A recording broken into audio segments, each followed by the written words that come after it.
Joined now at the intermission by St. John Sea Dogs forward Peter Reynolds. Peter, your club splits with Bathurst on opening weekend. What were your thoughts on opening weekend, and what are your thoughts coming into this season for a St. John team that's still pretty young? It's our second year of a rebuild, but we've brought in some good pieces. Defensively, we're a lot better than last year. We're looking to have a good year.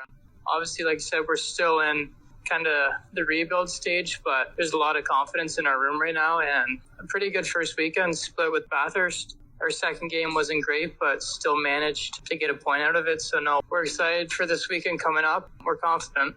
In the offseason, you're named captain of the St. John Sea Dogs. What does it mean to you to wear the C? It's extremely special. Obviously, I've been here for a couple of years. I've seen lots, learned lots from other guys, but we've got lots of good leaders in our room. There's a lot of guys who can help. I'm just excited to help kind of the younger guys learn the ropes, but also just show good habits and good work ethic every day.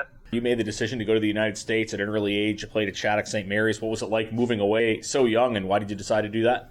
I was definitely young. It was tough at the start for the first month or so, but eventually I loved it. Everyone there had kind of the same goal in mind, to play hockey for a career. So they were some of the best years of my life there. You learn lots, whether it's on the ice or off the ice. You got to conduct yourself a certain way. You got to do well in school, but you also got to do all that without being with your parents at a young age, which I think helped me kind of mature and definitely set me up for the real world later in life. You had to commit to Boston College, but I don't think you ever really fully closed the door on going to St. John, and you end up going to play for the Sea Dogs. Just walk us through that decision. I know COVID-19 was kind of indirectly a part of that as well. COVID happened, and it was definitely going to be tough to either get to the States or get back to British Columbia to play another year of juniors. So St. John was right here, and obviously Trevor, during that time, had reached out pretty much every day, asking me every day what I was thinking of doing and if I'd come here.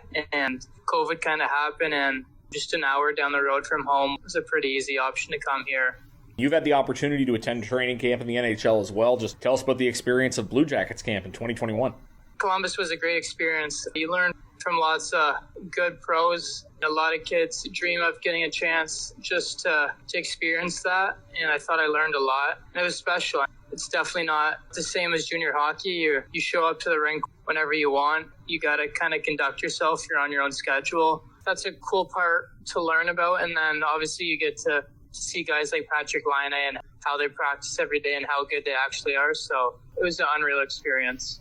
Being with St. John, your club wins the Memorial Cup in 2022. A tough start when you lose in the playoffs to Rimouski, but you bounce back. Just walk us through that whirlwind week for the Sea Dogs. Like you said, we lost pretty early in playoffs, which was unfortunate, but we got a new coach, and that month leading up to the Mem Cup was definitely tough. We were at the rink from 7 a.m. to 5 p.m. When the week of the Mem Cup came, there was a lot of doubt towards us, obviously, but we knew how good we were.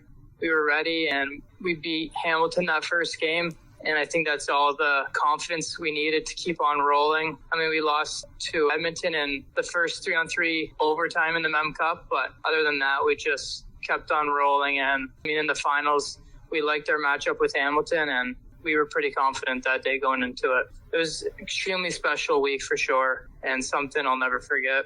How much did the big tournament experience of playing in U17s help you going into the Memorial Cup? You were carrying the flag for the BCHL, so to speak, playing for Canada at U17s when you were there.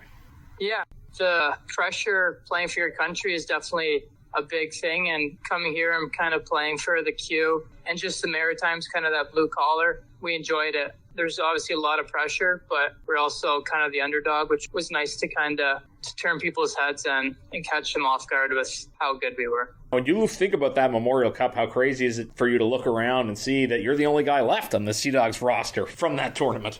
Yeah, it is definitely weird now that it's been 2 years ago and most of the guys are either traded or graduated. It seems a little weird. There's times where you want to talk about stories from that week or whatever, and there's no one to talk to about it, but we still communicate through social media and see guys like Cam MacDonald this weekend and kind of talk after the games. It was, like I said, just such an unforgettable week. You mentioned Cam MacDonald. You'll see him this weekend as well as Cole Burbidge. Based on your experience being teammates with those guys, what do they bring to the Eagles? Cam, we've been teammates for 3 years prior to this year. I know him pretty well. He's physical. He's a big body. He works hard. He's got a good shot, and he's definitely a physical presence out there. And Burb has a ton of skill. He's smart. He gets to the open areas, and he's definitely got a finishing touch. So they're both great players, and we're excited to see them again and go head-to-head with them because it's fun to go at it with your friends. But on the ice, I think it's just more competitors going at it.